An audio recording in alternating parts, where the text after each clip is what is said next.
In this video, I'm going to talk about rights. We've all heard about human rights, and I think they'll be discussed a lot more over the next few years. Here's some background. In the early 1950s, the UK signed up to the European Convention of Human Rights.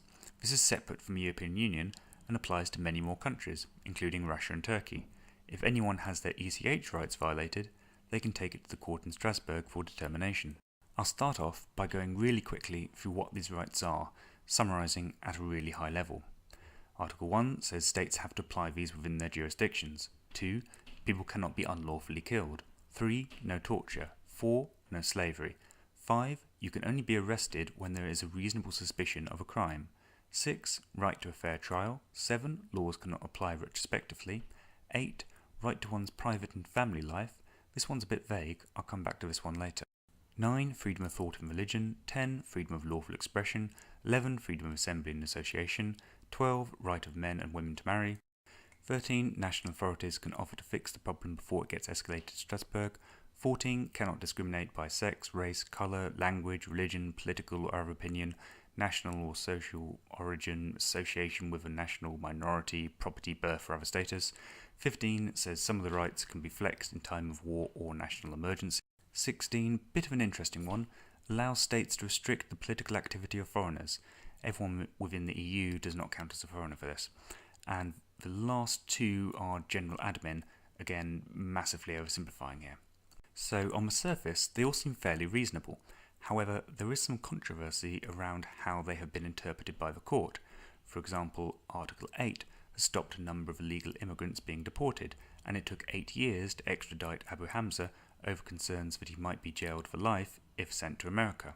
The other question is, why should a court in Strasbourg have primacy over national courts? Some members of the Conservative Party have previously suggested pulling out of the ECHR and establishing a British Bill of Rights. Now, whether I would support this or not would entirely depend on what was in that Bill of Rights. I'm just going to sidestep for a minute and talk about types of rights. I'll start with rights done badly, in my opinion. As an example, the UK is also signed up to the International Covenant on Economic, Social and Cultural Rights through the UN. I'll just pick out a few of the rights contained within the Covenant. Article 11, right to adequate food, clothing and housing. Article 13, right to free primary level education. Now you might notice straight away that these sound very different from the ECH rights. The reason is that these are positive rights as opposed to negative rights. That is, the ECH rights are about stopping something you have being taken away from you, whereas these rights are about giving you something you might not already have. The idea of natural rights has been discussed for hundreds of years, but I think it was John Locke that was the first to substantially crack it when he described natural rights as life, liberty, as long as it doesn't conflict with the first right, and estate, that is, you can own anything you make or gain through gift or trade, as long as it doesn't conflict with the first two rights. The way I think about natural rights is to imagine a single person on a desert island. They have their own life. They can say and do what they want. They can make and own what they want. As they are the only person about, there's no real need to worry about rights. Rights only really need consideration when you have more than one person in the mix. If a second, stronger person was to come along, we might be concerned about the first person's right not to be assaulted or stolen from.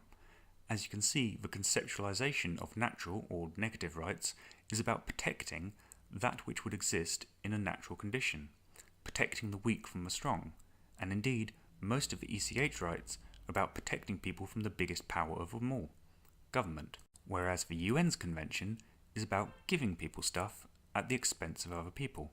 To say you have a right to free education means that someone else has an obligation to provide it.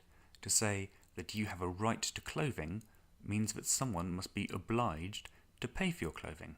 So rather than giving liberty, these types of rights are actually taking liberty away from people. Now there's a reason the UN's rights are seen as less controversial. It's because they're applied in a much softer way. It has a reporting system rather than a court.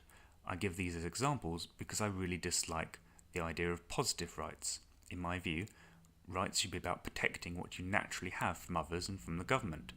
Any policy that gives people stuff, I don't think of as a right. It can still happen, you might have policies for them, but I don't think you have any natural right to these sorts of things.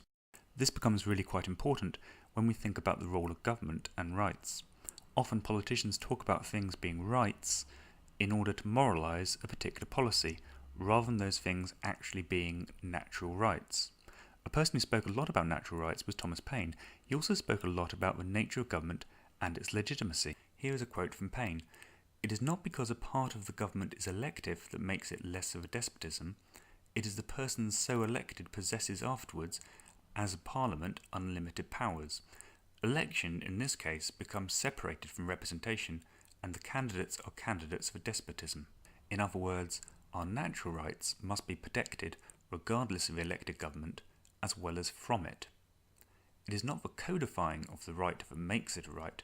Codifying it simply makes it easier to be upheld. Personally, I would only support a Bill of Rights that contained negative rights that help the protection of our natural rights." So, are there any additional rights codified in law I would like to see?